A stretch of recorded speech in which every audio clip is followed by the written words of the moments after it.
For the fire statistics.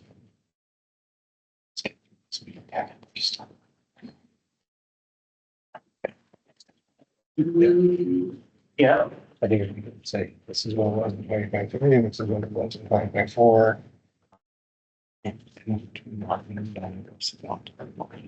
But I gotta stand close by right here. Okay, I'm going to call to order the Public Safety Committee meeting for September 10th, 2024. Looks like we have at present, myself, Councilmember Angela Baldwin, Councilmember Davis. And Councilmember Hubel. Hello. We're going to start with the approval of minutes. I did look over the minutes. I was not here for that, but everything seemed fine. Was there any comments on that?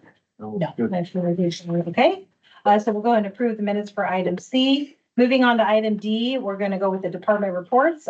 East Pierce Fire did email it. And so if there's any questions for Chief Parkinson, we can ask him via phone or email. So we'll move on to Chief Barry for the Bonney Lake Police Department monthly report. Thank you. I'm going to do it a little bit differently just because I have 4 agenda items to get through today. All right. So I'm going to make these a little bit fast. So statistically, we're still trending in the right direction. We're still seeing drops in almost everything. That's great. I do want to always remind you we're coming from an all-time high in those rates. So any decrease still means we haven't gotten back to our norm level. One thing that is point out to you is statistically skewing us a little bit is drug and narcotics offenses. You see that last year we had 4 and this year we had 28. That does not mean that Bonney Lake has suddenly become a drug hotspot. It's because of the reversal of the great decision. Now we have enforceable narcotics ordinances that we did not have before. Juvenile arrests are the other thing that we still see continue to be higher than they were last year. Again, that's continues to be a trend throughout the region, throughout the state. We continue to have problems with Raymond Hall not taking our juveniles when we need them to. So we have a juvenile who was wanted for multiple felonies. We chased him around all summertime long. He decided he would come to school. We arrested him, and before the report was done, he was out. And we had worked with Raymond Hall to get an exemption that they actually booked this person because we could tie them to so many crimes within Bonney Lake. And they stood by their word. They did book them in, and then they promptly released them. And we were back in school the next day, which was fairly deflating to us. So this public safety report went out with also kind of some calls, patrol activity of interest. Were there any questions you have on those? I did think it was interesting to see that someone had left their child in the car. I guess you guys don't really know what happens when CPS moves on with that kind of information. Correct. Okay. Did you two have any questions in regards to the reports? No questions for Chief. Okay, all right. Sounds good. Was that it? That was it. Okay, well, other than, the Yeah. other things. Okay. That's it for now. It is all about Chief It's it for Barry, now. basically. Okay, we will move on to item 3, which is the Allen York Park Operational Plan Monthly Report by Mr. Sullivan. So we are coming toward the end of the summer period. I think we've gotten through most of the hot days and most of the, big weekends, Labor Day weekend, 4th of July weekend. Chief and I were just talking before the committee. I think next steps forward is we want to get back together and come up with kind of a final report out, looking at last year's calls for service, this year's calls for service, what things we can do better next year, what things we think we should tweak, and give that to the committee. There has not been any big changes out there. The paid parking is still working fine. And the police have been out there.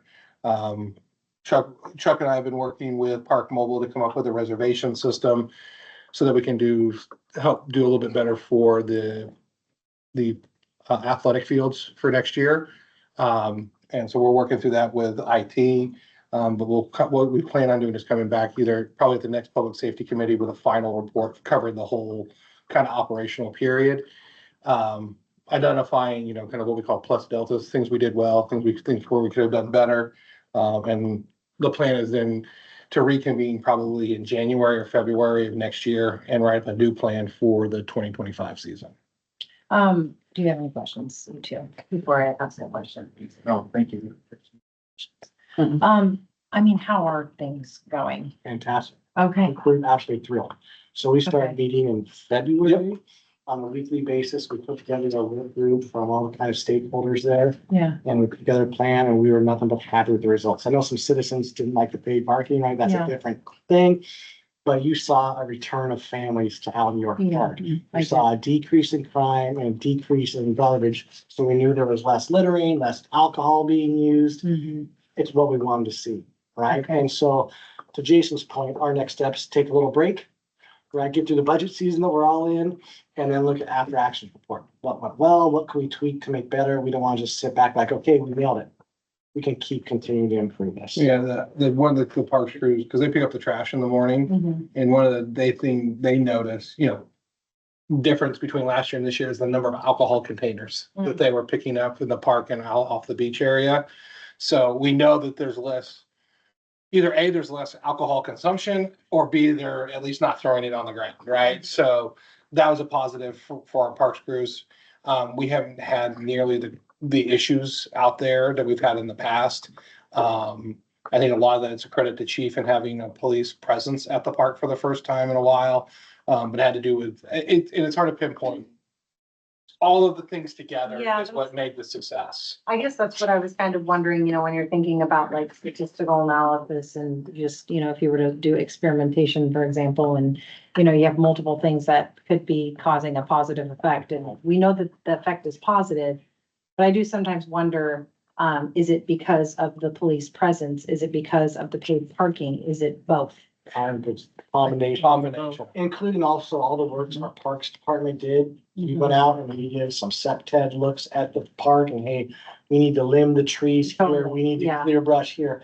I think it was a totality of things that we did that Yeah. led to the success. And it's the limiting of 250 people on the beach, which was smaller than we've done in the past. So But they weren't listening before, right? Like people were going past the person Yeah. that was, so that makes me think like, okay, it's probably maybe the police presence, or is it people that, maybe riffraff doesn't want to pay $4 for parking, or I don't know. I've just been trying to analyze like what it is to make sure that we're doing right by the citizens, and not doing extra things that maybe aren't helpful, I guess. there are a couple instances where I've heard that police officers had told people that, you can't, you have to pay to park, and they left.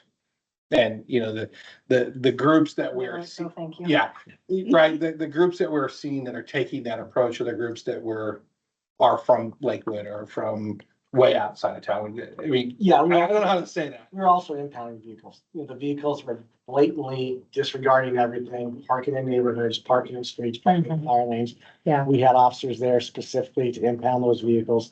You start seeing that happen. And Mhm. you're like, well, I'm not doing that, right? Yeah. They're actually gonna tow my car. Right. I really want to just say, and I know they feel the same way too, like, thank you so much. This has been just such a sore and a pain. And so I'm just glad that families feel more comfortable to be able to go to the park, because it was a bit chaotic even being in that area. So, I just thank you.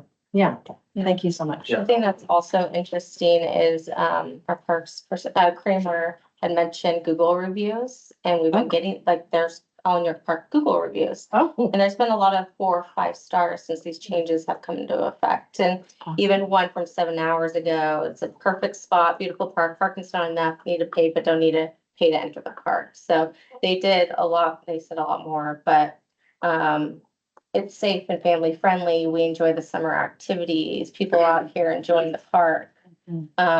So just reading through those Google reviews it's good to see like how many positive from the summer, I love that's out there. That is awesome. Thank you so much for that. Any other thoughts? Yeah, I was just gonna say, one other thing to notice too is also the traffic, the amount of speeding down the road there with the reduction in So much better. teenagers is so much better There's not for as many people, yeah. kids darting And so across. it's definitely become a much more family friendly area, which I think was what the goal was, and I think we are reaching that.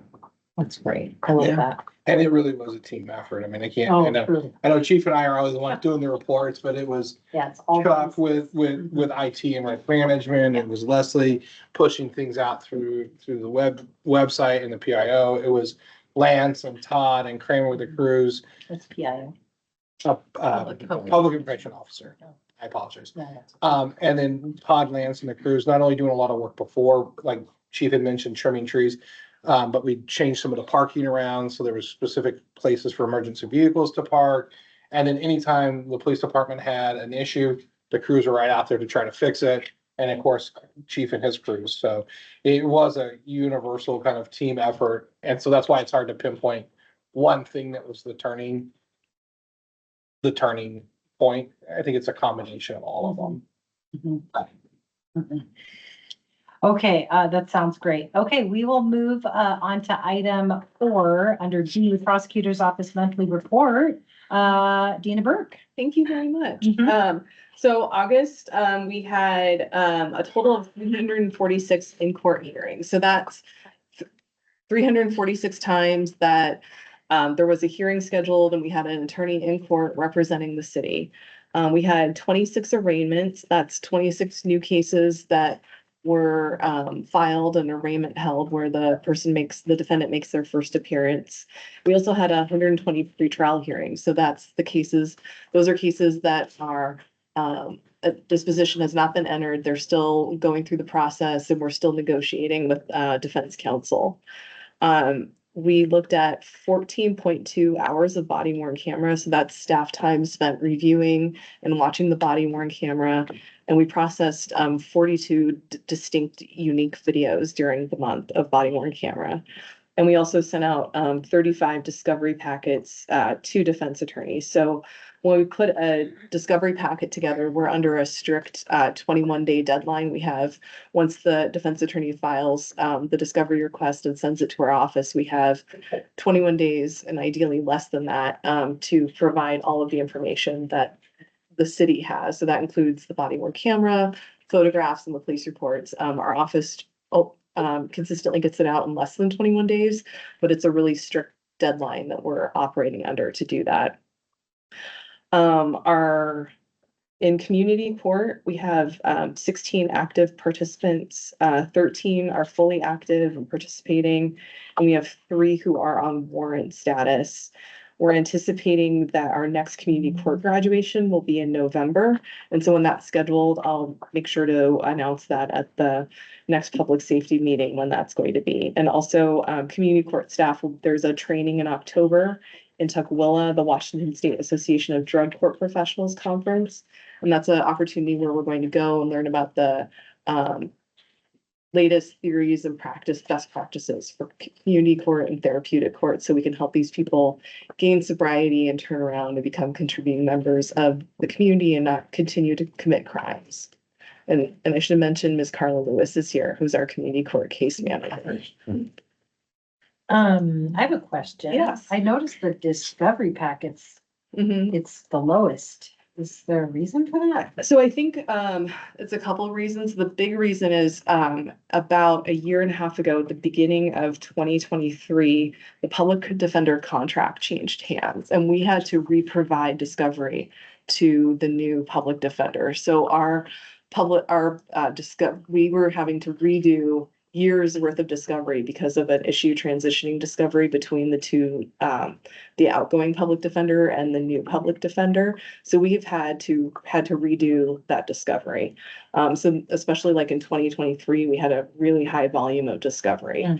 And then I think since then, we've also had continuing issues with the converting to the body worn camera and the evidence.com and discovery, the whole discovery process going electronic because so much evidence is now electronic. When defendants change who their defense attorney is, like they're assigned a public defender and then they go private, maybe they're on warrant status for 3 years and come back with a totally different attorney. The complexity of all of the video and photographic evidence, a lot of defense attorneys are saying they don't have it on their computer anymore. It's locked and they can't, it's no longer 10 years ago, it was a Xerox copy of a police report. You could throw it in the copier and hand it to the next, or you could just pull your file out of your briefcase and hand it to the next defense attorney. With all of the huge volume of electronic evidence we have, we're having to reproduce the discovery packets. Okay, very good. Do you have any questions? Questions? Okay, very good. Okay, we will now move on to discussion action items E. Starting with AB 2490, resolution R 24-90. Did you want me to read that out loud or are you gonna? I'm good with it. Okay, all right, go ahead, Chief Barry. So for Agenda Bill 2490, 2491, and 2499, just so you know, these are all renewals. So it doesn't seem like, hey, this chief is really going crazy, bringing all sorts of stuff. These are simple renewals. And all of the MOUs or the ILAs have been already reviewed by our legal attorneys at Ainsley Best, either by Jennifer or by Maylee there. So they've been approved. We'll start with Agenda Bill 2490. This is a resolution to sign a renewal of the MOU between the city of Bonney Lake and the city of Puyallup regarding the Tahoma Regional Task Force.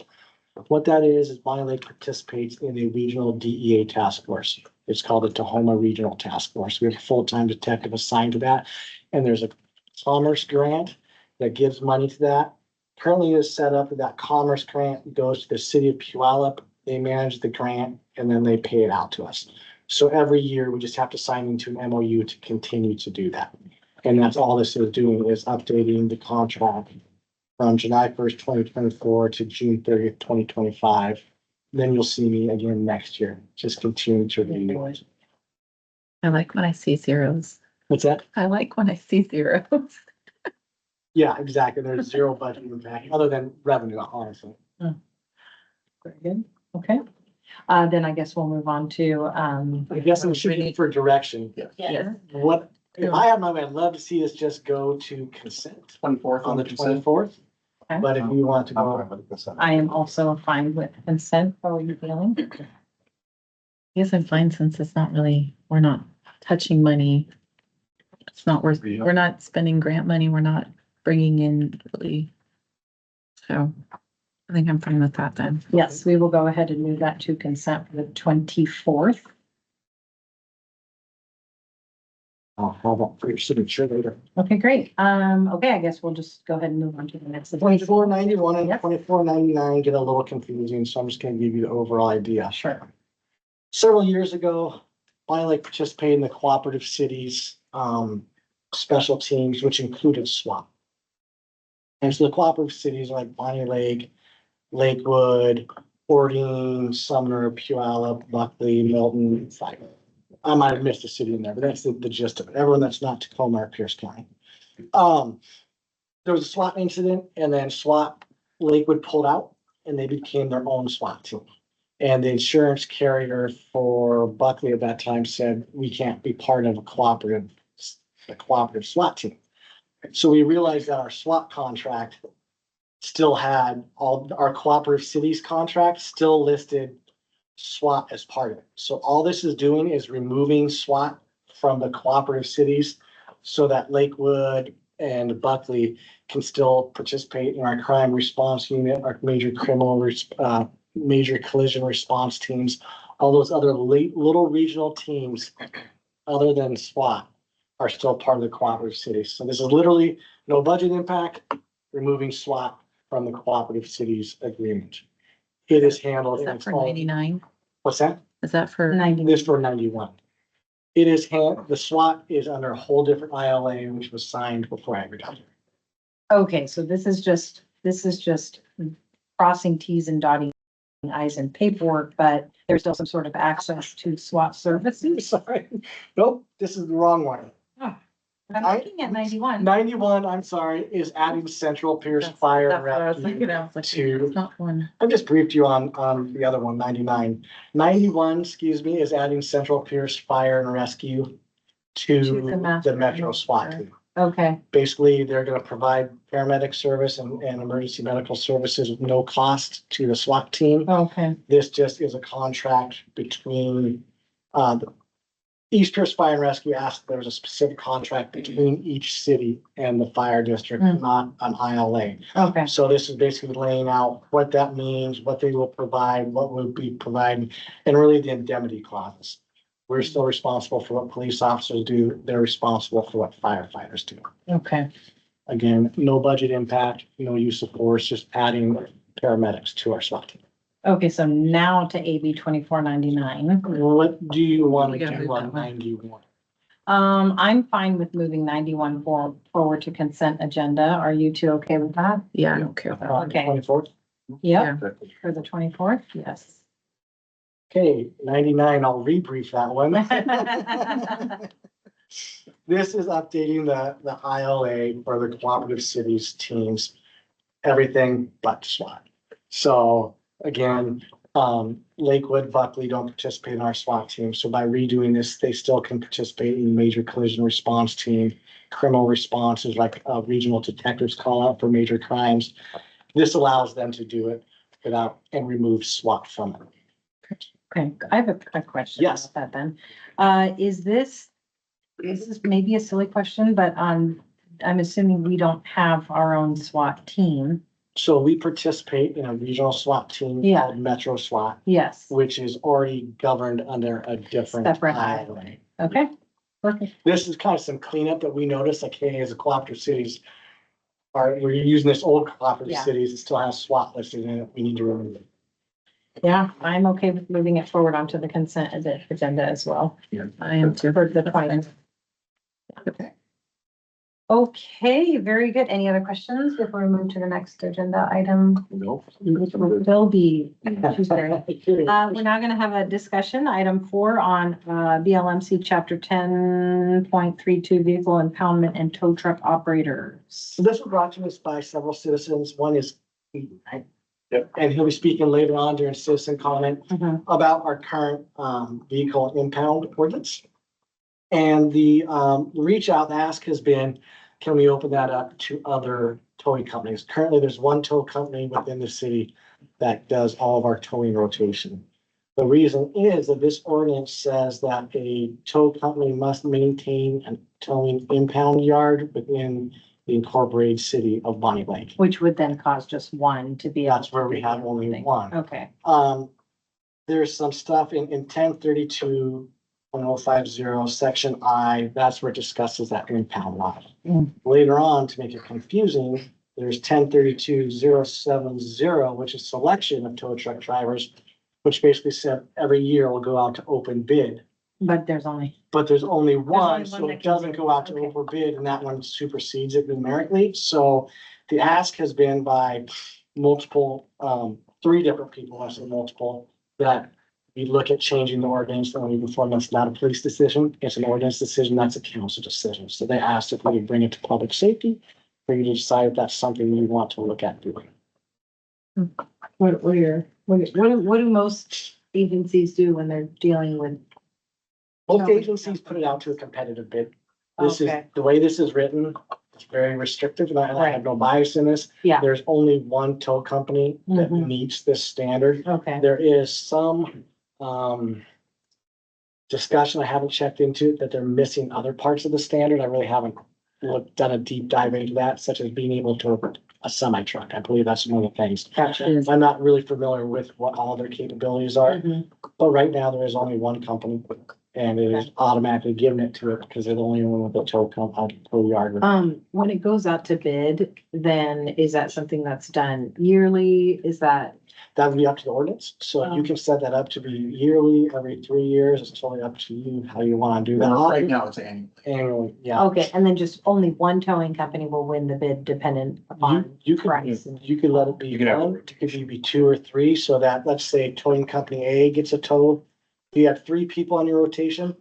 Mark's tow company gets the first one up, I go to the bottom of the list. Jason's gets the next one up. He goes. So to the bottom. technically 3, and let's just say hypothetically, 3 companies could essentially be a part of some sort of bid that is won. And then they just move on a rotating basis. Yep, exactly. We provide that to South Sound 911, so when an officer asks for the next tow, they get the top one on the rotation.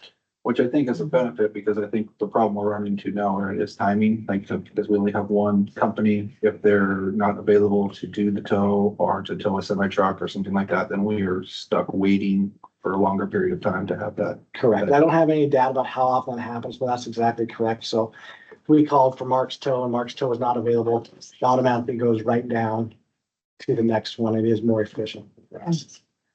So how do we get these updated? Like what is? Yeah, what's the Our what's the next process. step? Council would give me direction to look into it and give me ideas as to what you want in a towing ordinance. And Okay. then I would work with the prosecutor to legally write one and bring it back to you at public safety. Yeah, I believe is the process. is that the process? What am I doing? She's like,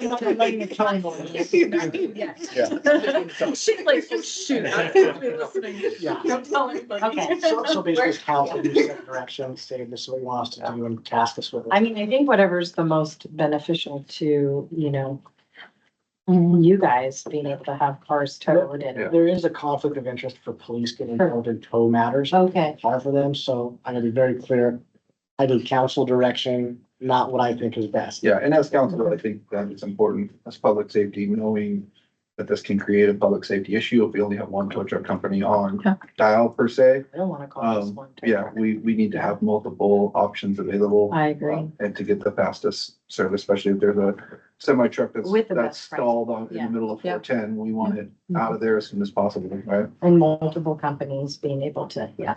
I like the idea of having three. I think a rotation would be very beneficial for us. I mean, we're not a huge city, but John, for my clarification, can a committee set direct? Yes. Direct, okay.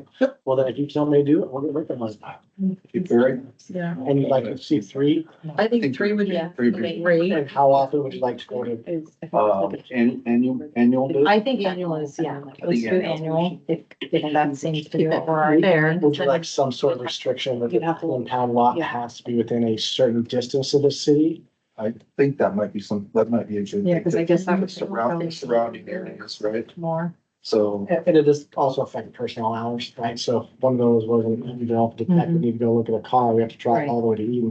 and if we're trying to. be more 10 mile efficient, radius or something Yeah. like that. I would Yeah. think you would need to keep it in a certain radius. I mean, How about I put together a couple different drafts with a map? Sure. You can see what they look like. Yeah. You can pick up. Yeah, Less great. discussed. sounds great.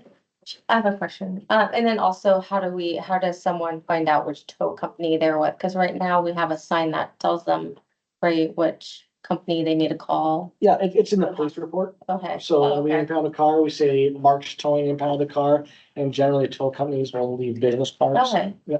But if I park my car illegally and it's towed, how would if I don't get the police report, how would I know? Well, you're gonna call us and say, hey, someone stole my car. And I'm gonna say, no, we impounded it. It's over at Mark's. Okay. It's not located on the boot. I'm just. This is for police impounds, Yeah. not for private. Okay. impounds. So Okay. if you have, if Cascade Towing has a marked sign at, say, the theater. Like in this parking lot Right, or here. this part here, yeah, you can see the sign, that's where you go. Okay. Those are different. Now, would that impact the parking lot here? If police one, no, Nope. just the one, just for what police are doing. Okay. Okay, Okay, is that give enough direction? I think so. Okay, perfect. All right. We will move on to item 5, AB 2495, Resolution R 2495, Memorandum of Understanding. That's going to come from Judge Daniels. Thank you. So this is a memorandum of understanding that we're asking for permission to enter into with Rainier Recovery Services. You might remember a Yes. few months back, we terminated our relationship with them. And they have been working to, basically, they let a whole bunch of people go and hired a whole bunch of new people So who are all properly certified and are being properly supervised. I just had a meeting with them today, as a matter of fact, to meet everybody that's on board now. And we have copies of all of their certifications, and so we feel confident that they are going to be able to deliver the appropriate services to us with the appropriate certifications. Okay, so it's just basically changing from, because if I remember correctly, you guys were going to move to someone else. Well, we actually have more than one agency that we work with. This basically, by having Rainier be able to work with our defendants, this just gives us more flexibility. It gives us more agencies to be able to work with. Different agencies have different people, different personalities.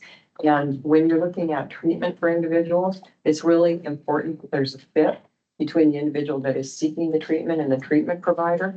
And so by having more agencies on board, we can accommodate that. Yeah. And it's not gonna cost the city anything. Okay. They're offering their services at no charge. And that was my question. I was just asking. I know we went from Rainier when we terminated that one, we went to Consejo, but now we'll have both. Right. And so we'll have more options. Okay, that's perfect. And they're grant funded, correct? The. Rainier they do have some grant funding. They also can bill on Medicaid. That's right. Yeah, Okay. and then if an individual has private insurance, they can also bill private insurance. But there will be no charge to the city or to the court. Sounds good. Okay. What, Do we want to just move that forward then onto the consent agenda for the 25th as well? I think. Consent agenda. That's. Okay, Okay, thank you. that's it. Yep. Okay. Okay, we are now going to move to item F, that's open committee discussion. I did want to bring up that we did get an email. I don't know if everybody received it, but there was an email coming in for a resident that was concerned about the speeding and things like that that are happening down Angeline Road there, One over. where all those, 104th and 108th, I want to say, maybe 109th. But anyway, but they were talking about some potential ways to rectify the speeding down that straightaway. I've also had some residents say that they're concerned also about the straightaway there by the school, just past the school, and then basically people are speeding all the way down that hill and going up that hill all the way up to the T. And so is there a way that we can do something about those two roadways, those two straightaways? And I was actually gonna call you and ask you, but I don't have your number. That's weird. I know, that was. Dan Um, doesn't even have your number. I would. think Jason it would- likes it that way. Well, I'll give anybody my number. I'll give it to you right after the meeting. I'll give it to Dan too. Yeah. I think it would probably be more of a police matter. I know there's a lot of times people want to do like speed bumps. But as a matter of practice, we do not do speed humps in the right of way for a number of reasons. Damage to vehicles, and also the ability to plow roads. So it really becomes an enforcement issue, that way. There's other things you can do if you're designing a road from beginning by narrowing lanes, roundabouts, those types of things that slow traffic down. Is there any way to put those grooves, just like a groove in the road, like, when you go off the side of the lane, like a rumble strip? Yeah, Like those on to- Church Lake, We have those on Church Lake in the corner to try to slow people around the which is a corner. nasty little car. A lot of people getting. I don't know, I could talk to the city engineer. I do know that, a lot of times people are looking for like speed humps. Yeah, and I mean, obviously, I understand like those, it would be problematic at times, and like I said, following, putting the little dots on there can be plowed off and you gotta replace them all the time, but maybe, some type of grooving in the road or something just to warn people that there's, so. I think specifically in that email, didn't she wanted like a double yellow. She does. So I don't know if you Double can speak. solid, which I think is. I mean, Let's make it no passage. right, Right. yeah, I didn't get that. Oh, the double yellow, yeah, I'd have to, Yeah, that's all double based on solid site line. distance. I could talk with Ken, the city engineer. okay, If you could forward me that email, I can. we could look into that.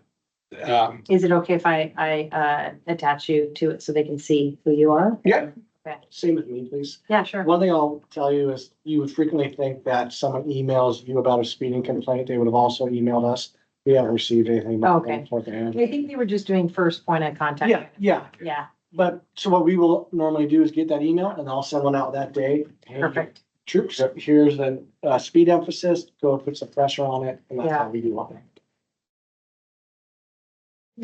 Not right now. but yeah, double yellows we can look in, that has to do with passing site distance.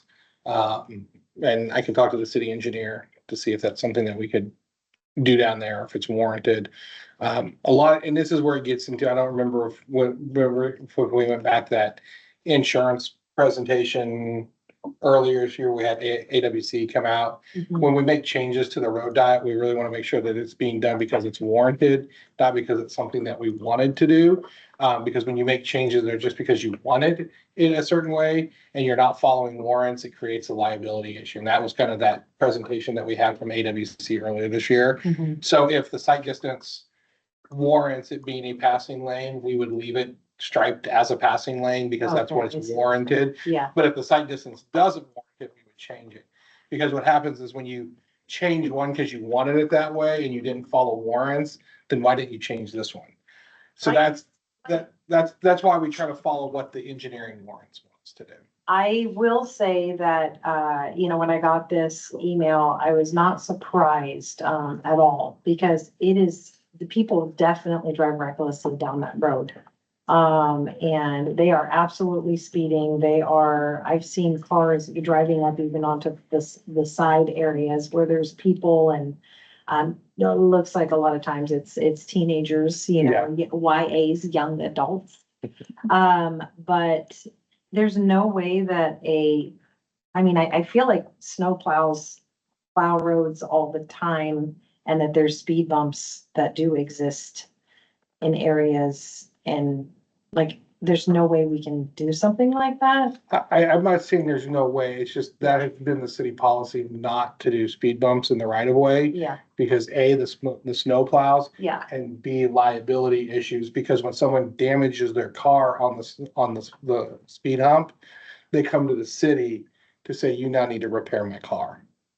And the city has historically put in and pulled out speed bumps, because as soon as you put in a speed bump, you've got one person who's, yay, they did it. And you got 10 people saying, now there's a speed bump, and then you get 10 more emails saying, why did you do this? Finally,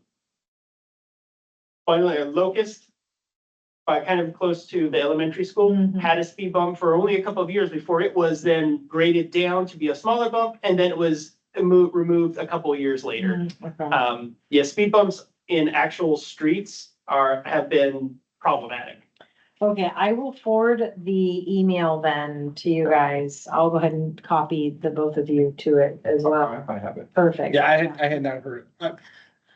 I've heard generally complaints about Angeline, but not this specific Okay, email. yeah. Yeah, No, that's I perfect. think this one, if you can ask the engineer or whatever, just because that area has grown so much as far as population goes.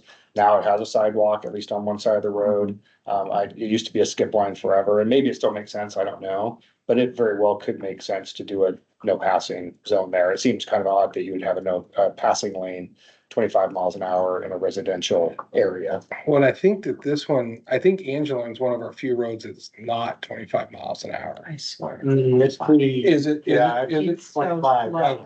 There's, When I walk through, I don't walk. because I think there's a couple in the city that are 30. 30. Okay, And the one that would surprise you. Yeah. Yeah. Angela's- yeah, agreed, yeah. But I can talk to Ken. I just didn't want to make a commitment that we can double stripe Yeah. it, but we can definitely take a No, look it's at it. just, yeah. That's perfect. Okay, thank you for looking into that. Okay, any other things that you want to mention for open committee discussion? I was just gonna add one other traffic thing that I wanted to discuss. So on West Taps and East Church Lake Drive East, so where there's cuts off right there across from Ballfield 5. There's kids that get dropped off on a bus, like right by Ballfield 5, and then they cut along to walk down East Church Lake Drive, and there's no crosswalk there.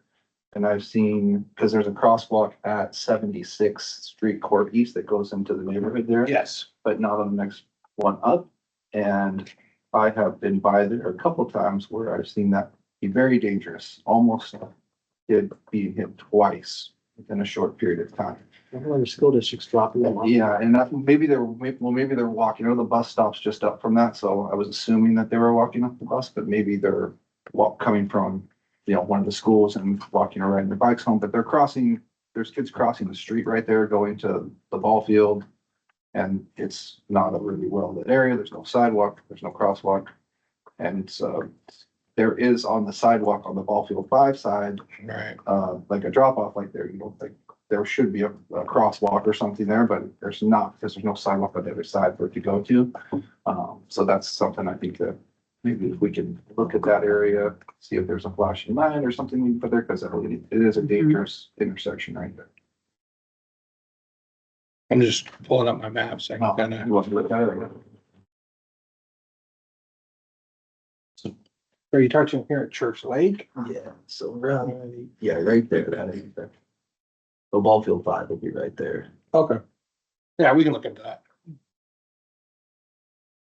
Okay, thank you for bringing that up. Is there anything you would like to bring up? Mhm. I guess this goes to, Dina, mostly because I got an email. I don't know if you've probably already got it. The new criminal ordinance, endangerment with a controlled substance, from Pierce County Prosecuting Attorney's Office. I know we all got it, but is that something that you're looking Yeah. into for us Yeah, as so well? that's with the accidental fentanyl ingestion. Yeah, that's something that, we're going to bring forward for council to consider. Perfect. I have a closing the loop thing, which shall we move on? Mhm. This is, a while ago you asked us to look into all of our stores, our box stores, Yeah. about asset loss protection, what they're willing to do. So that is the summary. I have it electronically, which I will send to all of council and the mayor and John, but I just wanted to give you the hard copy while I had it in my file here. Basically, we contacted 10 stores and, all of them are willing to help us prosecute. Cool. Thank you. Yes, yeah. So these are loss prevention policies. Some had actual loss prevent, that's just kind of a summary of what they said they would do. They had a loss prevention policy, they would follow the prosecution, provide video. Perfect.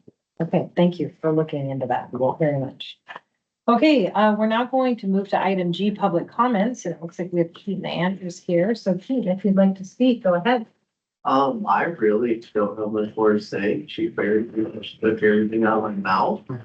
Is there any He's very questions thorough. you guys need answered? I'm pretty well versed in this. This isn't my only tow company. I own a tow company in Kent and also recently just let go of a tow company I had, Union Gap, Washington. So I'm pretty well versed with all this. If you guys have any other questions, I can answer them. Honestly, I think your guys' chapter here is pretty there. It's just a few things need kind of tweaked. And that's just like, the requirements are good, but it's mainly just the ordinances. The ones you I would mind, I have property here that's commercial. If Bonney Lake would let me off-road in Pug Bonney Lake and hide it from the city, it doesn't bother me none. I can go anywhere and open one up, so these are all pretty good. It just, chief kind of knows what kind of needs to be a little looser. And then it comes down to also a big thing is, who does all of our search warrants? They go on to Auburn PD, right? For, Like if you want a car held for search warrants. yeah, generally we are using, Auburn. See, and so something with these, like a company like us, we have buildings, we have total of 8,500 square feet of indoor buildings. So And just, one of these buildings are actually already allocated to state patrol for search warrants, seizures, holds, whatnot. So there's just, it's pretty much just looking around at the other companies around in the area and making sure they can offer what you guys are asking the tow companies to offer. Because as of right now, there's some that actually can't offer everything on this list besides about 2 companies in the area. then Other than that, you're getting out of your 10-mile radius. something we're looking at the public safety building as fire moves out, one of the wants for the apparatus space to build our own front garage and that. So that when we do search warrants, we can bring them here, process them here. That's a down the road thing. Officer, that's pretty cool too, and a hoarding, maybe there's a chance Bonney Lake and Hoarding can get together and use the Hoarding whole fire department building, because right now it's used for storage. Which is, it's a hot. If a job right down the hill, that's expensive. A lot cheaper than hauling cars and doing all the traffic and having officers go from Auburn to Bonney Lake, and you know what I mean, depending on time of day, Auburn's not a quick trip, if you go after 1 or before 9. Well, thank you so much. Keith. Yeah. Yes, thank you. Okay, I think we are now on to item H, which is we are adjourned. There you go.